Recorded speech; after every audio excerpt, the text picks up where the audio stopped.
चलिए बच्चों, क्लास 7 हिंदी पाठ 3। पाठ की नाम है हिमालय की बेटियां। पाठ की नाम है हिमालय की बेटियां। चलिए,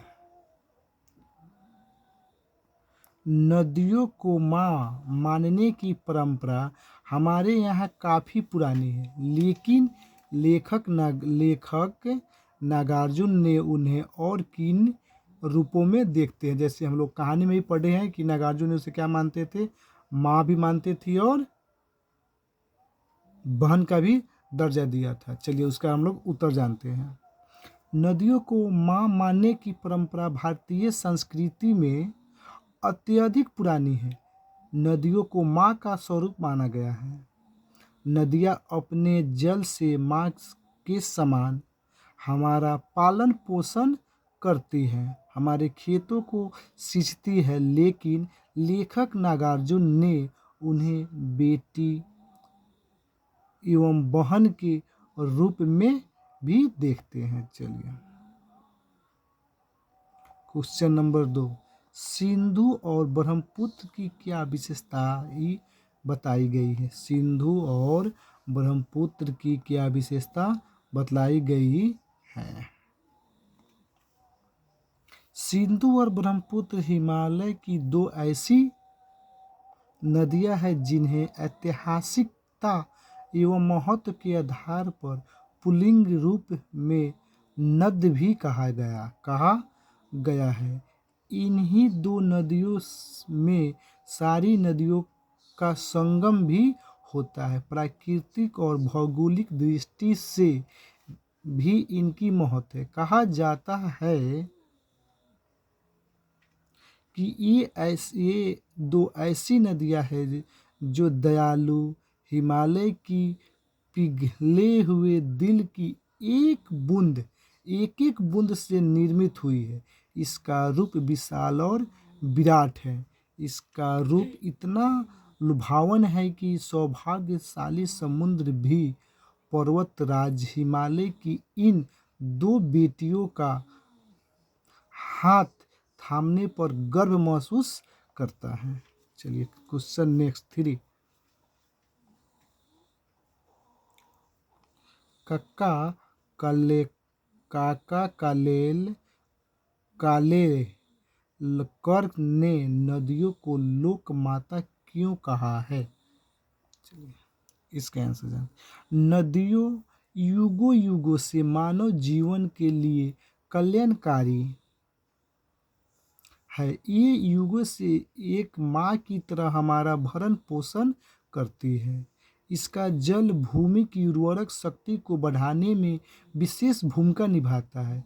इसलिए नदियाँ माता के स्वरूप पूजनीय एवं पवित्र है एवं कल्याणकारी है। मानव नदी को दूषित करने में कोई कसर नहीं छोड़ता है, परंतु इसके बावजूद भी आप पर दुख, गंदगी, अवहेलना सहकर भी हमारा कल्याण उसी प्रकार करते हैं जैसे नालायक पुत्र का कल्याण माँ चाहती है। अतः काका कर ने नदियों को माँ के समान विशेषताओं के कारण उन्हें लोक माता का दर्जा दिया है।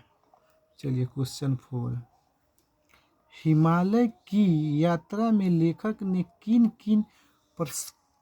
किन की प्रशंसा की है। हिमालय की यात्रा में लेखक ने हिमालय की अनुपम छटा की नदियों की 8 खिलियों की 12 से ढकी बर्फ से ढकी पहाड़ियों की पेड़ पौधे से भरी घाटियों की देवदार, चीड़, रसो, चिनार, सफेदा, केला से भरे जंगलों की प्रशंसा की है। जो हिमालय है, जो बहुत सारे वृक्षों से क्या हुआ है, घिरा हुआ है। क्वेश्चन 5, यह लेख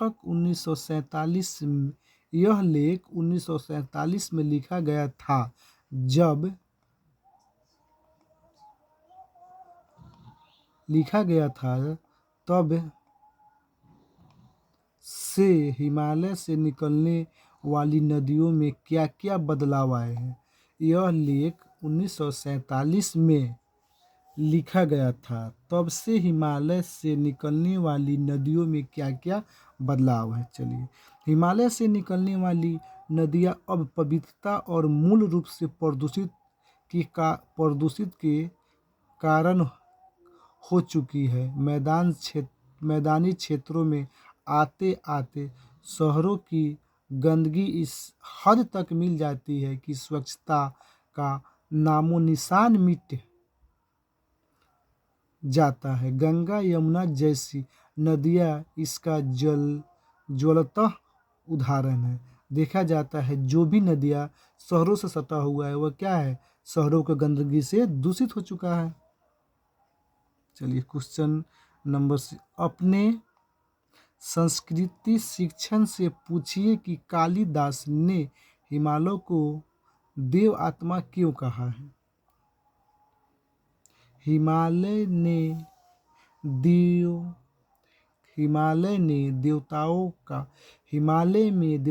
का वास होता है। हिमालय में देवताओं का वास होता है। इसके कारण कालिदास ने हिमालय को देव आत्मा कहा है। आज भी हिमालय भगवान शिव का वास स्थान के नाम से जाना जाता है। चलिए भाषा की बात।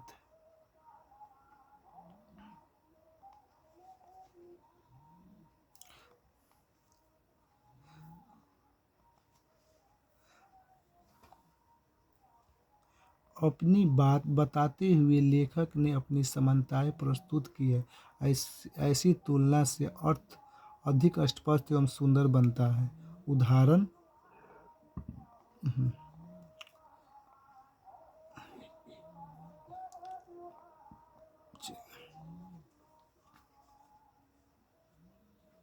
चलिए इसका आंसर देख ले रहे हैं। सचमुच दादी माँ साफ भ्रष्ट देवी सी लगती थी। नेक्स्ट, जैसे माँ और दादी मौसी और मामी की गोद की तरह उनकी धारा में डुबकियां लगाया करता था। ऐसे सुंदर जैसे सोने के सजीव खिलौने। हरी लकीर वाले सफ़ेद गोल कंचे, बड़े आंवले जैसे। बड़े मियाँ के भाषण की तुलना मेल के लिए कोई निश्चित स्टेशन नहीं है। सुनने वाले कथन जरा रोक दे वही स्टेशन मान लिया जाता है। संध्या का सपन भांति गुजरते थे। चलिए क्वेश्चन चैप्टर हम लोग का ये भी समाप्त हुआ।